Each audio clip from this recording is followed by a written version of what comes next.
이 시간 우리에게 주시는 하나님의 말씀은 구약성경 열왕기상 18장 20절에서 24절의 말씀입니다.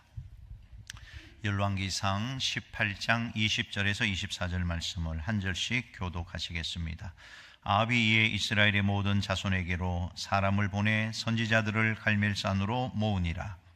엘리야가 모든 백성에게 가까이 나아가 이르되 너희가 어느 때까지 둘 사이에서 머뭇하려느냐.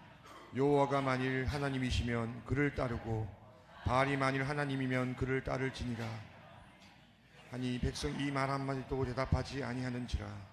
엘리야가 백성에게 이르되 여호와의 선지자는 나만 홀로 남았으나 바알의 선지자는 450명이로다.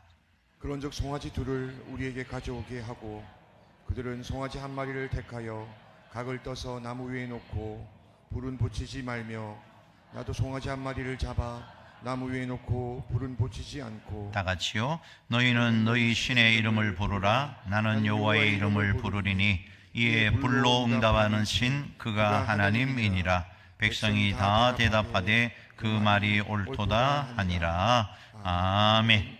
오늘 주신 본문 말씀을 가지고 믿음의 도전이라는 제목으로 함께 은혜 받고자 합니다. 우리 그리스도인에게 신앙의 삶을 살아라, 이것보다 더 중요한 고백은 없다고 생각이 됩니다. 그리스도인들은 신앙의 삶을 살아가는 것이 정체성이기 때문에 그런 것입니다.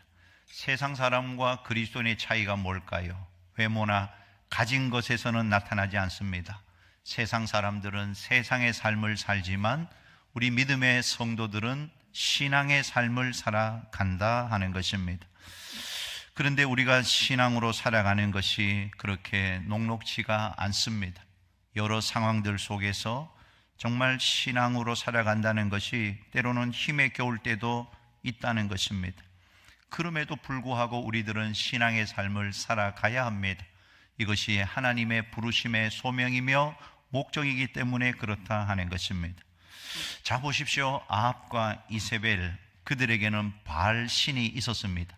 그런데 그 바알 신이 비를 가져오게 했습니까? 이세벨은 수없이 많은 주님의 선지자들을 죽였지만 그들이 원하는 목적을 이룰 수가 없었다 하는 것입니다. 하나님의 역사에 대해서 세상 불신앙인들의 숱한 저항이 있겠고 도전이 있겠지만 결국 주님의 역사는 말씀대로 이루어져 간다 하는 것입니다. 자, 이제 오늘 본문 16절과 17절을 보시기 바랍니다. 같이 읽어요. 오바다가 가서 아합을 만나 그에게 말하며 아합이 엘리야를 만나러 가다가 엘리야를 볼 때에 아합이 그에게 이르되 이스라엘 괴롭게 하는 자가 너냐?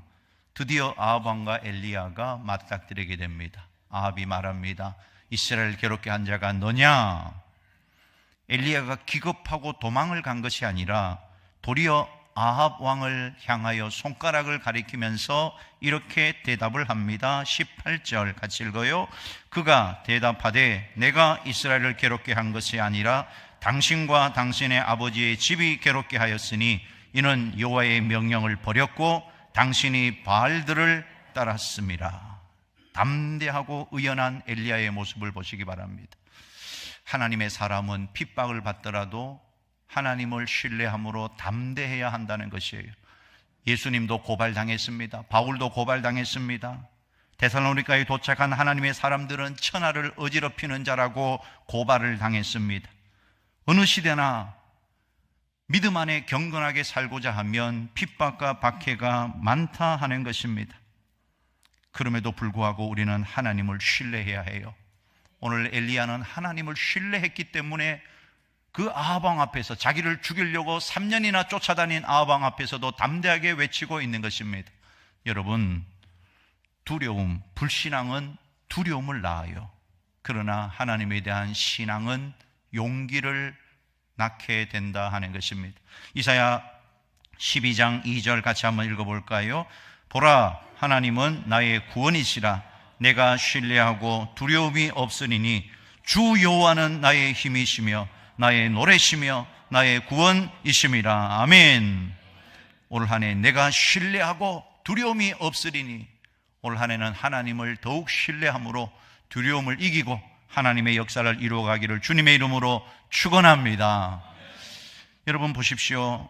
참된 신을 버린 자는 그 마음속에 우상을 모실 수밖에 없다는 거예요.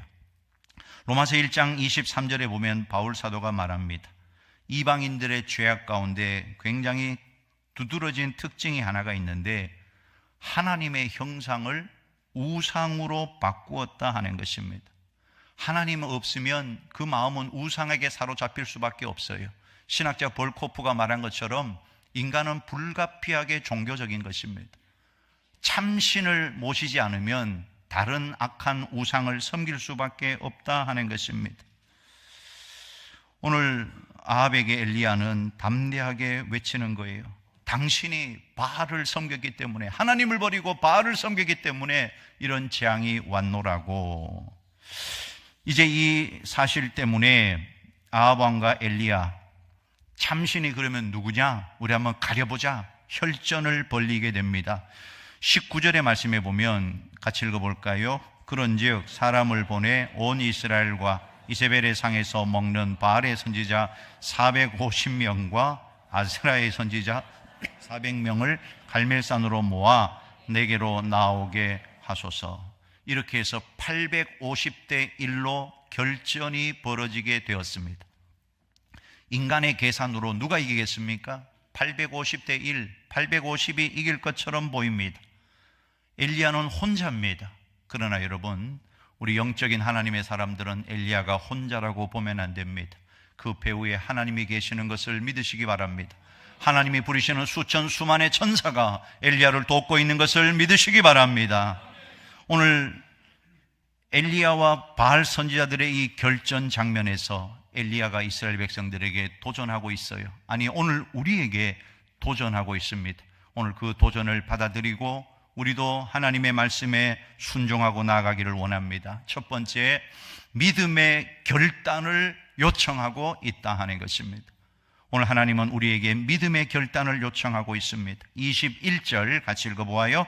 엘리야가 모든 백성에게 가까이 나아가 이르되 너희가 어느 때까지 둘 사이에서 머뭇머뭇하려느냐? 여호와가 만일 하나님이면 그를 따르고 바알이 만일 하나님이면 그를 따를지니라 하니 백성이 말 한마디도 대답하지 아니하는지라.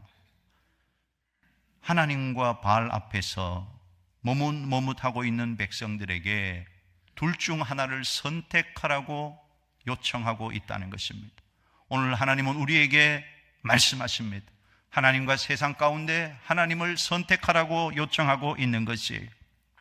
여기 머뭇머뭇하다라는 히브리어가 파사흐입니다. 술에 취해 비틀거리다라는 뜻이에요. 마치 술 취한 사람처럼 이리저리 휘청거리고 왔다 갔다 하는 것입니다. 이스라엘 백성들의 영적 상태가 그와 같다는 거예요. 그들은 하나님 앞에 나갈 때도 비틀거리고 세상을 향해서도 비틀거리고 거룩과 방탕을 오가고 있으며 신앙과 불신앙 사이를 넘나들고 있는 것입니다. 그들의 신앙은 양다리 신앙이며 기회주의적인 신앙이었다는 것입니다. 하나님을 선택할 것인가? 아니면 바알을 선택할 것인가? 이들의 마음속에는 차라리 둘 다 선택하고 싶었을 거예요. 하나님이 주는 복도 받고 바알이 주는 복도 받고. 마치 열왕기하 17장 33절에 나타나는 스발와임 사람들의 타협적인 신앙의 모습을 보여주는 거예요. 같이 한번 읽어볼까요? 열왕기하 17장 33절 시작. 이와 같이 그들이 여호와도 경외하고 또한 어디서부터 옮겨왔는지 그 민족의 풍속대로 자기의 신들도 섬겼더라. 여호와도 경외하고 자기 민족의 신도 경외하고. 그러나 여러분, 결국은 둘 다 섬길 수는 없다는 것입니다. 둘 중에 하나를 선택하지 않으면 안 돼요. 오늘 우리도 이 세상을 살아갈 때 하나님이냐 세상이냐 둘 중에 하나를 선택해야 한다는 것입니다. 언젠가는 선택해야 할 날이 반드시 온다는 것이에요. 출애굽기 32장의 금송아지 사건 때 모세가 백성들에게 어떻게 도전합니까? 출애굽기 32장 26절 같이 읽어요.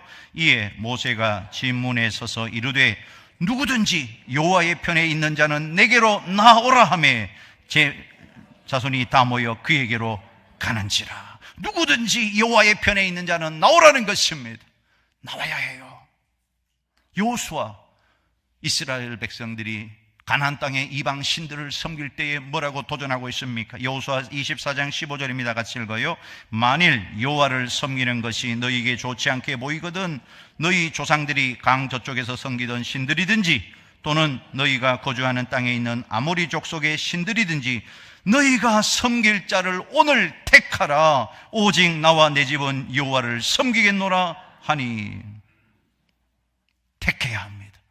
오늘 여러분은 과연 무엇을 선택하시겠습니까? 신앙의 세계에는 중립지대, 회색지대가 존재할 수가 없다는 것입니다. 신앙은 양다리 걸치는 것이 아니라는 거예요. 둘 중에 어느 하나를 선택하지 않으면 안 된다는 것입니다. 믿는 것도 아니고 믿지 않는 것도 아니고 회색지대의 신앙처럼 하나님 보실 때에 가장 역겨운 신앙이 없는 것이에요. 요한계시록 3장 15절과 16절에 이렇게 말하고 있어요. 같이 읽어봅시다. 내가 내 행위를 아노니 내가 차지도 아니하고 뜨겁지도 아니하도다. 내가 차든지 뜨겁든지 하기를 원하노라. 내가 이같이 미지근하여 뜨겁지도 아니하고 차지도 아니하니 내 입에서 너를 토하여 버리리라. 회색지대는 악을 선택하지 않은 것처럼 보이지만 온전히 선에 서지도 않는 것을 말해요. 죄를 미워하지는 않지만 끊지도 않은 신앙, 순종을 거절하지도 않지만 미루는 신앙, 말씀을 부정하지는 않지만 말씀을 따르지 않는 신앙, 이거는 중립이 아니라 은밀한 불순종의 죄를 범하고 있는 것입니다. 오늘날 이런 사람들이 얼마나 많이 있냐는 것입니다. 디도서 1장 16절입니다. 같이 읽어요. 그들이 하나님을 시인하나 하증한 자요 모든 선한 일을 버리는 자니라. 하나님을 시인하고 있습니다. 입으로는 하나님을 믿는다고 말하지만 행위로는 부인하고 있다. 중립지대에 머물려고 하는 사람들, 용기가 없어서 담대하게 자신의 신앙을 세상 앞에 고백하지 않는 사람, 비밀스러운 그리스도인으로 남고 싶은 사람, 믿으면 믿었지 뭐 그렇게 나팔 불고 다닐 게 있냐, 혼자 믿을 것이지 왜 그렇게 떠들고 다니냐. 세속의 인기에 영합하기 위해서 자신의 신앙의 색깔과 믿음의 향기를 조금도 나타내지 않고 직장 속에, 공장 속에, 학교 속에서 그리스도인이 아닌 사람처럼 숨어서 살아가고 있는 그리스도인들이 있어요. 샤이 크리스찬. 그러나 여러분, 신앙이라는 것은 본질상 숨길 수가 없습니다. 내 안에 있는 신앙의 향기가 드러날 수밖에 없단 말입니다. 언젠가는 반드시 드러나야 하기 때문에 그런 것이에요. 그래서 성경은 우리로 하여금 하나님을 시인하라고 말씀하고 있습니다. 로마서 10장 10절입니다. 같이 읽어요. 사람이 마음으로 믿어 의에 이르고 입으로 시인하여 구원에 이르느니라.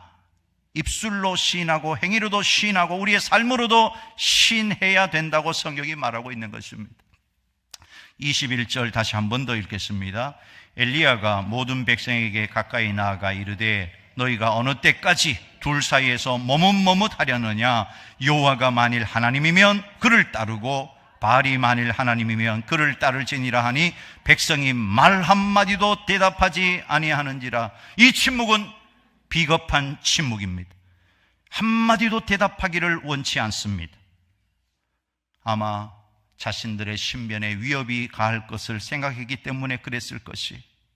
그러나 여러분, 그들 마음속에 또 한편으로는 하나님이 참신일지도 모른다는 두려움 때문에 자신의 믿음의 색깔을 분명히 나타내기를 꺼려하고 있어요. 침묵하고 있어요.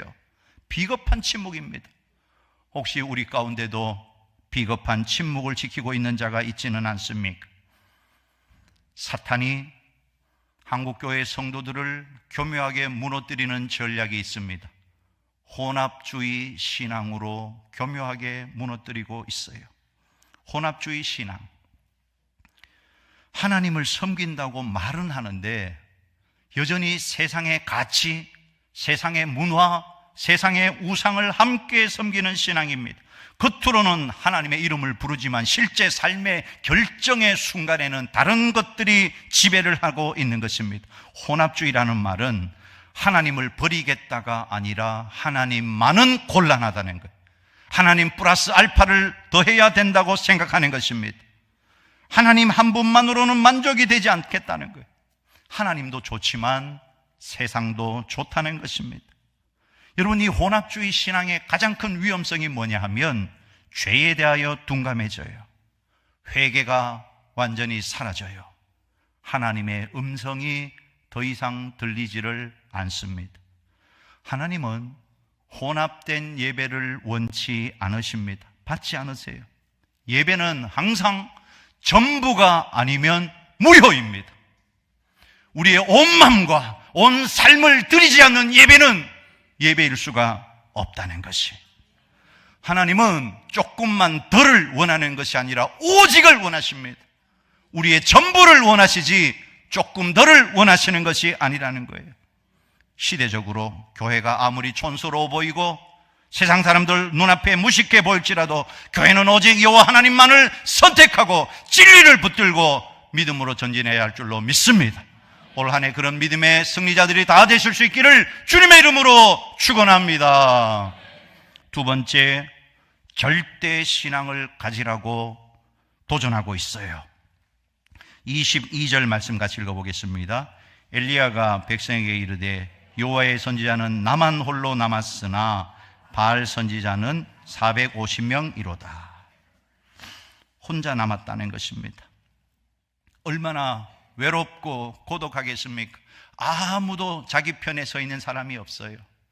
그런데도 엘리야는 절대 신앙으로 하나님만 붙들고 있다는 것입니다. 올 한 해 여러분의 환경이 이런 환경일지라도 절대 신앙, 하나님만 바라보는 신앙.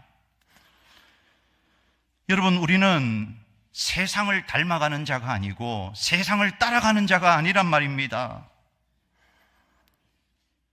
절대 신앙으로 세상을 하나님께로 끌고 와야 할 자가 우리 믿음의 성도들인 것을 믿으시기 바랍니다. 우리 자라나는 다음 세대들을 절대 신앙으로 양육을 해야 하는 것이에요. 쉽게 세상에 따라가게 해서는 안 되는 것입니다. 세상이 허용한다고 해서, 유행이라고 해서 조건 없이 관용의 자세를 취해서는 안 된다는 것입니다.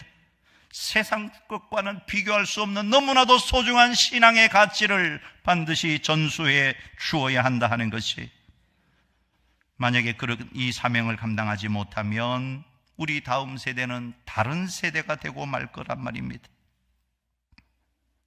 다음 세대가 다른 세대가 되지 않게 하기 위해서는 길은 하나밖에 없어요.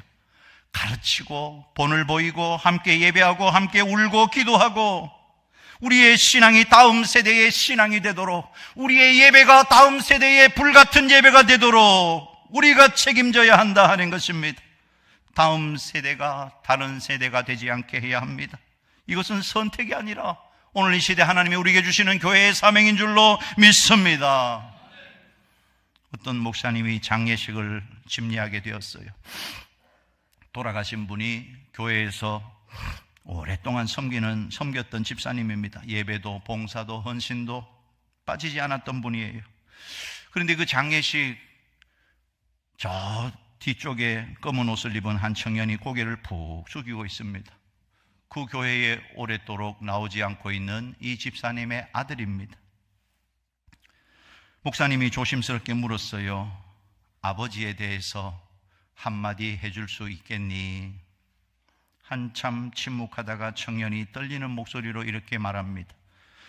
아버지는 교회에서는 하나님의 사람이었어요. 그런데 집에서는 하나님 이야기를 한 번도 하지 않으셨어요. 잠시 숨을 고른 다음 그가 말을 이어갑니다.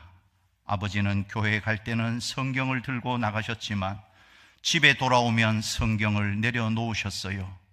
저는 아버지가 섬기던 하나님을 집에서는 한 번도 만나지 못했습니다. 장례식장은 울음보다 무거운 침묵으로 가득 차게 됩니다. 그 말은 아름다운 신앙 고백이 아니라 다음 세대의 증언이었기 때문에 그런 것입니다. 다음 세대는 우리가 교회에서 어떤 신앙인인가 보다 집에서 어떤 사람인가를 기억한다 하는 것입니다. 강단의 신앙이 식탁으로 내려오지 못하면, 예배당에 하나님이 가정으로 들어오지 못하면 다음 세대는 하나님을 교회의 하나님으로만 기억할 거다 하는 것입니다. 우리가 다음 세대에게 물려줘야 할 것은 직분도 아니고 봉사도 아니고 하나님과 함께 살아온 흔적이다 하는 것이, 아이들이 이렇게 말하게 해야 합니다. 우리 부모님은 정말 하나님과 함께 살았어요. 그럴 때 우리의 다음 세대가 다른 세대가 되지 않고 우리와 같은 믿음의 세대가 될 거다 하는 것입니다. 오늘 우리 모두 다 이런 믿음의 소유자들이 다 되실 수 있기를 주님의 이름으로 축원합니다. 마지막 세 번째 도전은 하늘의 불을 사모하라는 도전입니다. 23절과 24절 같이 한번 읽어보십시다. 그런즉 송아지 둘을 우리에게 가져오게 하고 그들은 송아지 한 마리를 택하여 각을 떠서 나무 위에 놓고 불은 붙이지 말며, 나도 송아지 한 마리를 잡아 나무 위에 놓고 불은 붙이지 않고 너희는 너희 신의 이름을 부르라. 나는 여호와의 이름을 부르리니 이에 불로 응답하는 신 그가 하나님이니라. 백성이 다 대답하되 그 말이 옳도다 하니라. 엘리야는 틀림없이 그 마음속에 이 싸움에서 이긴다는 확신이 있었다 하는 것입니다. 왜 그렇습니까? 엘리야는 그동안 훈련받고 그동안의 자신의 생애를 통해서 하나님의 응답을 수없이 받았기 때문에 하나님은 반드시 응답하신다, 하나님은 불로 응답하시는 하나님이시다, 반드시 이번에 불을 내려 주실 것이다, 불로 응답하시는 하나님. 엘리야는 여기에 대한 확실한 믿음이 있었기 때문에 이 싸움의 도전장을 내밀었던 것이, 오늘 우리에게도 불로 응답하시는 하나님에 대한 확실한 신뢰가 있냐 하는 것입니다. 우리는 종종 불을 흉내내는 시대를 살고 있어요. 열정은 있지만 능력이 없고 소리는 크지만 응답이 없는 신앙, 마치 갈멜산의 바알 선지자들처럼 소리치고 뛰고 애쓰지만 하늘에서 아무 응답이 없는, 왜 그런 것입니까? 하늘의 불은 사람이 만드는 것이 아니라 하나님이 내려주시는 것이기 때문에 그런 것입니다. 여러분, 신앙이 가장 위험할 때가 언제냐? 불이 없을 때가 아니고 불이 없어도 괜찮다고 생각할 때가 가장 위험해요. 더 이상 하늘의 불을 사모하지 않게 된 것이 위험하다 하는 것입니다. 엘리야 시대의 문제는 뭐냐? 바알이 강하기 때문에, 세상의 권력이 강하기 때문이 아니라 이스라엘이 더 이상 하나님의 불을 사모하지 않기 때문에 그런 것입니다.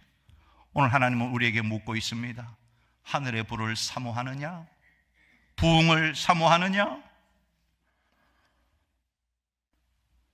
역대하 7장 14절입니다. 같이 한번 읽어보십시다. 내 이름으로 일컫는 내 백성이 그들의 악한 길에서 떠나 스스로 낮추고 내 얼굴을 찾으면 내가 하늘에서 듣고 그들의 죄를 사하고 그들의 땅을 고칠지라. 부흥은 하나님이 이 땅을 만지시는 거예요. 여러분, 지금도 하나님의 부흥을 사모하십니까? 하나님의 부흥이 이 땅에 임할 것을 갈망하고 있냐 하는 것입니다. 부흥은 숫자가 아니라 방향이에요. 사람들은 부흥을 이야기하면서 모이는 숫자를 이야기합니다. 하나님은 하나님 앞에 진정으로 엎드리는 숫자를 보기를 원하십니다. 진짜 부흥은 사람이 많아지는 것이 아니라 회개가 살아있는 것입니다. 하나님이 두려워지는 것입니다. 말씀이 기준이 되는 상태가 바로 부흥인 것입니다. 부흥이라는 것은 흥분이 아니고 불이에요. 하늘의 불이에요. 흥분은 식어지지만 하늘의 불은 우리를 태우고 변화시키는 것입니다. 오늘 이런 부흥을 사모해야 할 줄로 믿습니다. 부흥은 우리를 즐겁게 하기보다 우리를 거룩하게 만들어요. 그래서 부흥은 기대도 되지만 두렵습니다. 왜냐하면 우리가 붙잡고 있던 세상적인 것들이 하늘의 불 앞에서 완전히 다 태워지기 때문에 그런 것이, 이 부흥은 프로그램이 아니라 제단에서 시작이 됩니다. 무너진 제단을 다시 쌓을 때 엘리야가 무너진 제단을 수축하고 다시 하나님 앞에 무릎을 꿇었을 때 거기에 불이 임했다는 사실을 기억하셔야 합니다. 여러분, 무너진 제단을 수축하시기를 바랍니다. 가정 제단을 수축하시고, 무너진 개인의 기도 제단을 수축하시고, 예배의 제단을 수축하시기를 바랍니다. 공예배의 제단을 수축하시기를 바랍니다. 제단에 불이 임하는 거예요. 갈멜산에 불이 임했을 때 수많은 이스라엘 백성들이 엎드렸어요. 여호와, 그가 하나님이로다. 부흥은 하나님으로 하나님의 되게 하는 역사가 일어나는 것입니다. 오늘 우리 교회에 하나님으로 하나님 되는 부흥의 역사가 일어나기를 간절히 소원합니다. 사모하십시다. 갈망하십시다. 끊임없이 주님 이곳에 부흥을 허락하여 주시옵소서. 하나님으로 하나님 되게 하라는 말씀은 고급적인 신앙의 선택지가 아니라 신앙의 출발선이에요. 하나님으로 하나님 되게 하지 않으면 우리의 신앙은 출발할 수가 없어요. 하나님으로 하나님 되지 않으면 우리의 믿음은 종교가 되고, 예배는 형식이 되고, 기도는 그저 주문 외우는 것밖에 되지는 않는 것입니다. 오늘 우리의 심령에 불이 붙기를 소원합니다. 지금 부흥이라는 영화가 지금 창원에 왔는지 잘 모르겠는데, 부흥이라는 제가 윤학열 감독의 책을 읽으면서 너무 많은 은혜를 받고 부흥에 대한 간절한 사모하는 마음이 생겼습니다. 그 중에 몇 가지를 말씀드리면, 지난 2023년 2월 미국 켄터키주에 있는 에즈베리 대학교에서 부흥이 일어났습니다. 수개월 동안 전 세계에 수많은 사람들이 와서 예배가 끊어지지 않았던 그 부흥의 핵심에 젊은 대학생들이 있었어요. 그 에즈베리 대학교는 120년 동안 9차례나 이런 대부흥이 일어났는데, 그때마다 2월 달에 학기 초에 새로운 학생들로 바꿔진 그때 젊은이들이 불을 받았어요. 저는 우리 대한민국의 청년들이 불을 받아야 할 줄로 믿습니다. 하나님이 젊은 청년들을 사용하신다는 거예요. 그들이 불을 받아가지고 지역으로 가서 시카고에 있는 휘튼 대학교에도 부흥이 일어나고, 자기가 있는 대학교에 가서 부흥이 막 일어나고 있는 것입니다. 그 책에서 또 그 영화에도 나올 텐데 가장 인상이 깊었던 것이 나이지리아의 부흥입니다. 여러분, 나이지리아라는 나라가 이슬람이 50%, 기독교가 45%, 5%가 기타 종교입니다. 그런데 지금 아는 것처럼 뉴스에 계속 나오지 않습니까? 그 나이지리아 북쪽을 장악하고 있는 이슬람 무장단체 보코하람, 그들에 의해서 1년에 8,000명에서 12,000명의 순교자가 나오는, 기독교인들이 죽음을 당하는 이 시대의 순교지가 나이지리아입니다. 그 나이지리아에 하나님이 부흥을 주시는데, 거기 가보면 RCCG 교회라는 곳이 있어요. 그 교회 목사님이 아데보예 목사님입니다. 나이지리아에서 너무나 유명한 분입니다. 이분이 1982년도에 조용기 목사님의 부흥을 보기 위해서 오살리 금식기도원에 와서 기도굴에서 기도하다가 은혜를 받고, 하나님, 이 나이지리아 땅에도 이 오살리 순복음 기도원에서 받았던 은혜, 여의도 순복음교회 같은 조영기 목사님의 그 놀라운 역사, 한국의 부흥을 나이지리아도 달라고. 그때 나이지리아의 교회가 40개였다고 합니다. 지금 5만 개가 됐어요. 이 아데보예 목사님이 목회하는 RCCG 교회에서 집회를 하면 800만 명이 모인다는 것입니다. 여러분, 800만 명이 한 곳에 모일 수 있겠습니까? 제가 의심이 들었어요. 그래서 유튜브를 찾아봐. 여러분 집에 가서 RCCG 교회를 쳐보니까 그 교회가 얼마나 큰가 하면 영상이 나옵니다. 가로로 3km, 세로로 3km, 차로 이동해야 될 정도의 어마어마한 교회, 실제로 그 영상에 나온다니까요.